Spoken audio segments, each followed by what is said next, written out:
കൊച്ചിയുടെ വികസനം കളമശ്ശേരിയിലൂടെ എന്ന ആശയത്തിൽ കളമശ്ശേരി പൗരസമിതിയുടെയും MSME ചേംബറിന്റെയും നേതൃത്വത്തിൽ ജനുവരി 17 ശനിയാഴ്ച രാവിലെ 9 മണി മുതൽ north Kalamassery saint Joseph social പള്ളി ഹാളിൽ വെച്ച് സെമിനാർ സംഘടിപ്പിക്കുകയാണ്.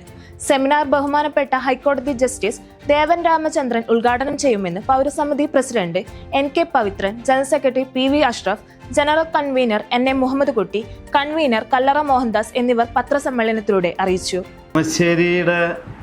നേരത്തെ തന്നെ പൗരസമിതി ഏറ്റെടുത്ത കുറേ സമരങ്ങളുണ്ട്. ഒന്ന്, റെയിൽവേ സ്റ്റേഷൻ വികസനവുമായി ബന്ധപ്പെട്ട് ഞങ്ങളെല്ലാവരും ഒന്ന് അറസ്റ്റ് വരിക്കും ആ കേസ് പിന്നീട് അങ്ങനെ നടത്തുകയൊക്കെ ചെയ്തതാണ്. പക്ഷേ പിന്നീട് കാര്യമായ പുരോഗതിയൊന്നും അതിലുണ്ടായില്ല. ട്രെയിൻ നിർത്തലോ ബാക്കിയുള്ളൊന്നും ഉണ്ടായില്ല. ഒരു ട്രെയിൻ മാത്രം അന്ന് ഒരു ട്രയൽ റൺ ഇതിൽ ബേസിലൊരു 3 മാസം നിർത്തിയിരുന്നു. പക്ഷെ അതുകൊണ്ട് അതൊരു ഗുരുവായൂർ പാസഞ്ചറാണ്, മറ്റൊരെണ്ണം മാത്രമാണ് അങ്ങനെ അഡീഷണലായിട്ട് നിർത്തിയത്. പക്ഷെ അവർ കൂടുതൽ ഇമ്പോർട്ടൻസ് കൊടുക്കുന്നത് കാർഗോയ്ക്കാണ്. കാർഗോയിലാണ് ഇവിടെ ഏറ്റവും കൂടുതൽ വരുമാനം. ഒന്ന്, FACTയുടെ വളം കയറ്റി കൊണ്ടുപോകുന്ന മെയിൻ സ്ഥലം അത് കളമശ്ശേരിയാണ്. പിന്നെ സ്റ്റീൽ യാർഡ്, 1-2 സ്റ്റീൽ യാർഡ് ഉണ്ട്. അപ്പോൾ അതിലേക്കുള്ളതെല്ലാം ഇവിടെയാണ്. അപ്പോൾ അതുകൊണ്ട് മറ്റുള്ളതിന് സ്കോപ്പില്ല എന്ന് പറഞ്ഞിട്ടാണ് അവർ ബാക്കിയുള്ളതിന് സ്റ്റോപ്പ് തന്നില്ല. സ്റ്റോപ്പ് നല്ല ട്രെയിനിൽ കയറാൻ പറ്റുള്ള ആൾക്കാർ, സ്റ്റോപ്പ് വരാതെ ട്രെയിനിൽ ഇത് ചെയ്യാൻ പറ്റില്ലല്ലോ. അപ്പോൾ അതാണൊരു വിഷയം. പിന്നെ അതിലേക്കുള്ളൊരു എൻട്രിയുടെ പ്രശ്നമുണ്ട്. റെയിൽവേ സ്റ്റേഷൻ അവിടെ ഉണ്ടോ എന്നുള്ളത് തന്നെ പലർക്കും കളമശ്ശേരിയുള്ളവർക്ക് പോലും അറിയില്ല. എവിടെ റെയിൽവേ സ്റ്റേഷൻ ചോദിക്കുന്ന അവസ്ഥയെ കൃത്യമായിട്ടുള്ളൊരു എൻട്രി അവിടെ കൊടുത്തിട്ടില്ല. അപ്പോൾ പിന്നെ അന്ന് പൗരസമിതി ഏറ്റെടുത്തത് നേരത്തെ കളമശ്ശേരി സഹകരണ മെഡിക്കൽ കോളേജായിരുന്നു. അത് ഗവൺമെൻറ് ഏറ്റെടുക്കുന്നതിന് വേണ്ടി പൗരസമിതി നേതൃത്വത്തിൽ 15 ദിവസം ജില്ലയിലുടനീളം ഞങ്ങൾ വാഹന പ്രചരണ ജാഥ നടത്തി. 84,000 ആളുകളുടെ ഒപ്പ് ശേഖരണം നടത്തി. അത് അന്നത്തെ മുഖ്യമന്ത്രിയും ഉമ്മൻചാണ്ടിക്ക് നൽകി. അങ്ങനെയാണ് അന്ന് സ്റ്റാഫ് ഫിക്സേഷൻ പോലും ഉണ്ടായിരുന്നില്ല. അങ്ങനെ മെഡിക്കൽ കോളേജിന് സ്റ്റാഫ് ഫിക്സേഷൻ നൽകി, ഡോക്ടേഴ്സിനും സ്റ്റാഫിനൊക്കെ അപ്പോയിൻ്റ് ചെയ്ത് ഗവൺമെൻറ് ഏറ്റെടുക്കേണ്ടായത്. ഈ സഹകരണ ആശുപത്രി ഏറ്റെടുത്തു, അവിടെ പൈസ കൊടുത്തുകൊണ്ട്. അതിന് ശേഷമാണ് അവിടെ പിന്നീട് അന്ന് തന്നെ അതിൻ്റെ 1 വർഷം മുമ്പ്, 1 വർഷമല്ല 2-3 വർഷം മുമ്പ് കല്ലിട്ടുണ്ടായിരുന്നു ക്യാൻസർ ഇൻസ്റ്റിറ്റ്യൂട്ടിന് വേണ്ടി. ജസ്റ്റിസ് കൃഷ്ണയ്യരുടെ നേതൃത്വത്തിലാണ് അന്ന് അദ്ദേഹം എടുത്ത ഇനീഷ്യേറ്റ് ചെയ്യുന്നത്. പക്ഷേ അദ്ദേഹം മരിച്ച 1 വർഷം കഴിഞ്ഞിട്ടും അതിന് യാതൊരു ഇതുണ്ടായിരുന്നില്ല. അപ്പോൾ ഇതിൻ്റെ കൂടെ അതുകൂടി ഏറ്റെടുത്തുകൊണ്ടാണ്, ഈ ഗവൺമെൻറ് ഏറ്റെടുക്കുന്നത് മാത്രമല്ല ക്യാൻസർ ഇൻസ്റ്റിറ്റ്യൂട്ട് സ്ഥാപിക്കണമെന്നുകൂടി പറഞ്ഞിട്ടാണ് അന്നത്തെ ഈ വാഹന പ്രചരണം നടത്തിയത്. ഏതായാലും അതിന് ഇപ്പോൾ അന്നത്തെ ഇഷ്യൂ ടേക്കപ്പ് ചെയ്തുകൊണ്ട് ഇന്ന് 2 കാര്യങ്ങൾ നടന്നു. ഒന്ന്, മെഡിക്കൽ കോളേജ് ഗവൺമെൻറ് ഏറ്റെടുത്തു, അവിടെ സ്റ്റാഫ് അപ്പോയിൻറ്റ് ബാക്കിയെല്ലാം വന്നു. മാത്രമല്ല ഇപ്പോൾ ക്യാൻസർ ഇൻസ്റ്റിറ്റ്യൂട്ട് മിക്കവാറും ഈ മാസം ഉദ്ഘാടനം നടക്കുന്നതാണ് അറിയപ്പെടുന്നത്. അത്രയും ചെയ്യാൻ കഴിഞ്ഞു. ഇപ്പോൾ ഈ റെയിൽവേ സ്റ്റേഷനുമായി ബന്ധപ്പെട്ട പ്രശ്നങ്ങളും ബാക്കിയുള്ള ട്രാഫിക് ഇഷ്യൂസും ഉണ്ട്. താൽക്കാലികമായിട്ട് ചില പരിഷ്കാരങ്ങൾ കൊടുന്നുകൊണ്ട് ചെറിയൊരു മാറ്റം അതിലുണ്ടാക്കാൻ കഴിഞ്ഞിട്ടുണ്ടെങ്കിൽ തന്നെ മുഖ്യമായും ഇനി വരുന്ന ഡെവലപ്മെൻറ്റ്സ് വരുമ്പോൾ അതിൽ ഒരു ഡെവലപ്മെൻ്റ്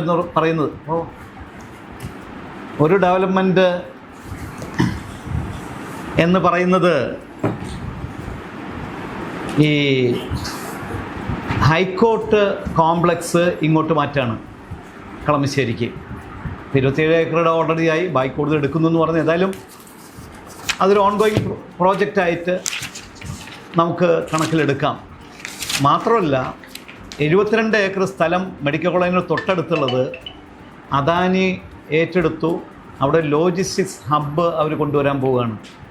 അപ്പം അത് വരുമ്പോൾ ഇപ്പം തന്നെ ഏതാണ്ട് 1000-ഓളം ടാങ്കർ ലോറികൾ ഇരുമ്പനത്ത് നിന്നും IOCയുടെയും HPയുടെയും BP ഉള്ള ടാങ്കർ ലോറീസ് ഈ സൈഡിലേക്ക് പോകുന്ന എല്ലാം കളമശ്ശേരി വഴിയാണ് വന്നിട്ടാണ് പോകുന്നത്.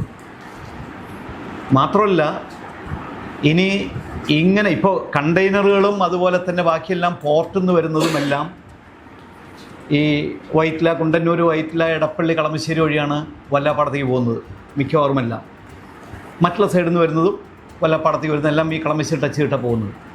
അതിന് പുറമെ ഈ ലോജിസ്റ്റിക്സ് ഹബ്ബ് വന്നു കഴിഞ്ഞാൽ ഈ ഹബിൻ്റെ ഉദ്ദേശം എന്താണെങ്കിൽ അദാനിയുടെ തന്നെയുള്ള കേരളത്തിലേക്കുള്ള കാർഗോ ഒരു സെൻട്രലൈസ്ഡ് ഹബ്ബായിട്ട് ഇവിടെ കൊണ്ടുവന്ന് അവർ വിഴിഞ്ഞത്തുനിന്ന് കൊച്ചി പോർട്ടിൽ വന്ന് അവിടുന്ന് നേരിട്ട് ഈ ഹബ്ബിലൊന്ന് ഇവിടുന്നാണ് ഒരു സപ്ലൈ ചെയിൻ ഡിസ്ട്രിബ്യൂഷൻ കംപ്ലീറ്റ് ആയിട്ട് പോകുന്നത്. അതിനോടൊപ്പം തന്നെ മുൻഡ്രയിൽ നിന്നുള്ള ഗുജറാത്തിലെ മുൻഡ്ര പോർട്ടിൽ നിന്ന് ഇങ്ങോട്ട് കംപ്ലീറ്റ് ആയിട്ടുള്ള ടൈൽസ് എല്ലാം, അപ്പോൾ ടൈൽസ് നമ്മുടെ ഇവിടെ ഗോഡൗണുകളുണ്ട്, അതെല്ലാം വരുന്നത് ഇമ്പോർട്ട് ഒഴിച്ച് ബാക്കിയുള്ള എല്ലാം ഗുജറാത്തിൽ നിന്ന് വരുന്ന ബൈ ഷിപ്പാണ്. കോസ്റ്റൽ കാർഗോയിട്ട് വന്നിട്ട് ഇവിടെ കൊച്ചിയിൽ വന്നിട്ടാണ് ഇങ്ങോട്ട് വരുന്നത്. അപ്പോൾ അത്തരം കാർഗോ എല്ലാം ഇവിടെ കേന്ദ്രീകരിച്ച് ഇവിടുന്ന് സപ്ലൈ ചെയിൻ നടത്തുന്നതിനോട് അത് വരുമ്പോൾ ഒട്ടനവധി ഈ പറയുന്ന കാർഗോ കംപ്ലീറ്റ് ആയിട്ടുള്ള എല്ലാ കണ്ടെയ്നറും ട്രക്കും ബാക്കിയെല്ലാം പോർട്ടിൽ നിന്ന് വീണ്ടും ഇതിൽ വരുമ്പോൾ കളമശ്ശേരി വീണ്ടും ഒരു കുരുക്കായിട്ട് മാറും. ഇപ്പോൾ ഹൈക്കോടതിൻ്റെ വരുന്നുള്ള അത്രയും ആളുകളുടെ വണ്ടികളും അതുപോലെ ഇതും കൂടി വരുമ്പോൾ ഇനിയും അത് വർദ്ധിക്കാനിരിക്കുന്നു. അപ്പോൾ സീപോർട്ട് എയർപോർട്ട് റോഡ് ഓൾറെഡി ഇപ്പോൾ ബാക്കിയുള്ള സ്ഥലത്തിൻ്റെ അക്വിസിഷൻ പ്രോസസ്സിലേക്ക് ആയിക്കഴിഞ്ഞു. അത് എയർപോർട്ട് വരെ ആണെങ്കിലും പിന്നീട് അങ്കമാലി വരെ ആക്കണമെന്നാണ് നമ്മൾ പറയുന്നത്. അങ്കമാലി വരെ ആക്കുകയാണെങ്കിൽ NAD വഴി ഒരു ഓവർ ബ്രിഡ്ജ് നമ്മുടെ റെയിൽവേ സ്റ്റേഷൻ്റെ അവിടെ ഇട്ടുകൊണ്ട് ഒരു അണ്ടർ പാസ്, ഇപ്പോൾ നമ്മുടെ ഡീകാത്തലോൺ കഴിഞ്ഞിട്ട് ചെന്ന് മുട്ടി ഇടത്തോട്ടും വലത്തോട്ടും പോകുന്നിടത്തൊരു മുകളിലൂടെ റോഡ് പോകുന്നുണ്ട് ആലുവെന്ന് വരുന്ന വണ്ടികൾക്കുള്ള.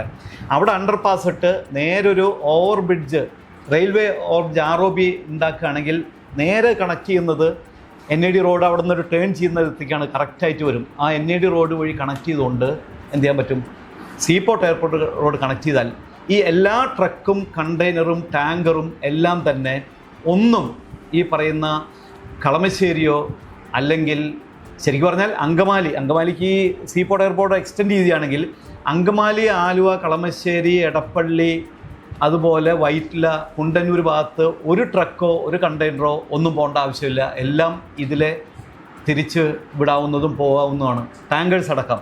അപ്പം അതിനു വേണ്ടി അതിൻ്റെ ഒരു അഭിപ്രായ രൂപീകരണത്തിനും മാത്രമല്ല, നമ്മൾ നേരത്തെ ഏറ്റെടുത്തൊരു കാര്യമുണ്ട്. റെയിൽവേ സ്റ്റേഷൻ്റെ അടുത്ത്, റെയിൽവേ സ്റ്റേഷൻ വികസിപ്പിക്കുന്നതിനോടൊപ്പം തന്നെ റെയിൽവേ സ്റ്റേഷൻ്റെ അടുത്ത് FAC ഒരു ഏക്കർ സ്ഥലമുണ്ട്. അവിടെ വൈറ്റില പോലത്തെ ഒരു മൊബിലിറ്റി ഹബ്ബ് കൊണ്ടുവരികയാണെങ്കിൽ metro to metro Vyttila to Kalamassery connect ചെയ്താൽ ഈ റെയിൽവേ സ്റ്റേഷൻ ഇവിടെ വികസിപ്പിക്കുന്നതോടൊപ്പം ഒരാളും ഈ പറയുന്ന എറണാകുളത്തെ പ്രശ്നം എന്താണെങ്കിൽ നോർത്ത് റെയിൽവേ സ്റ്റേഷൻ അവിടെ 2-ൽ കൂടുതൽ പ്ലാറ്റ്ഫോം കൊണ്ടുവരാൻ പറ്റാത്തതുകൊണ്ട് ഫൈബിയുടെ നേതൃത്വത്തിൽ തന്നെ തൃപ്പൂണിത്തുറ 3ാമത്തെ പ്ലാറ്റ്ഫോം കൊണ്ടുവരുന്നിട്ടുള്ളതിനുള്ള വർക്കും ബാക്കിയുള്ളത് ഏറ്റെടുത്ത് മുന്നോട്ട് പോവുകയാണ്. അപ്പോൾ എറണാകുളം നോർത്ത് എന്ന് പറയുന്നത് അവിടെ ഈ വരുന്ന ലിമിറ്റ് ആണ് കൂടുതൽ ട്രെയിനുകൾ. അപ്പോൾ തൃപ്പൂണിത്തുറ സ്റ്റോപ്പ് കൊടുക്കുമ്പോൾ അപ്പോഴും കളമശ്ശേരിക്കാർക്ക് അത് വലിയ പ്രശ്നമാണ്.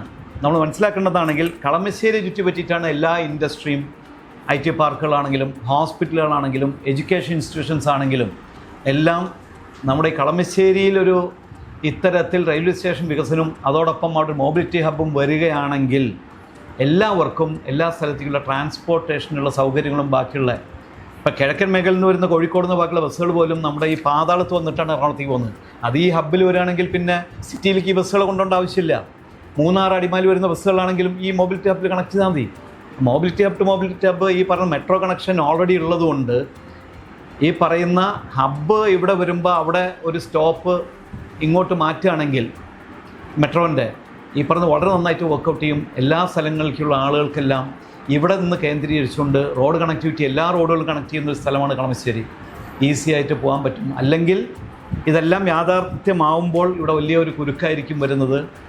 അത് അറിഞ്ഞുകൊണ്ട് അപ്പോൾ നമ്മളിപ്പോൾ ഈ സെമിനാറിൽ വിളിച്ചിരിക്കുന്ന കളമശ്ശേരി, ഏലൂർ മാത്രമല്ല, നമ്മൾ ചൂർണിക്കരയിലും അതുപോലെ തന്നെ ഇടത്തലയിലുമുള്ള ആളുകൾ. കാരണം വെച്ചാൽ ഒരു ഹൈക്കോർട്ടിൻ്റെ ഇത് വരുമ്പോൾ തീർച്ചയായിട്ടും അത്രയും ആളുകൾ ഇങ്ങോട്ട് ഷിഫ്റ്റ് ചെയ്യുകയാണെങ്കിൽ അവർക്ക് താമസ സൗകര്യം അല്ലെങ്കിൽ ബാക്കി ഓഫീസൊക്കെ വരുമ്പോൾ കുറച്ചുകൂടി പ്രാന്തപ്രദേശങ്ങളിൽ കൂടി ഉള്ള ഡെവലപ്മെൻറ്റിലേക്ക് പോകേണ്ടി വരും. കളമശ്ശേരിക്ക് മാത്രമായിട്ട് ഒതുങ്ങാൻ പറ്റില്ല.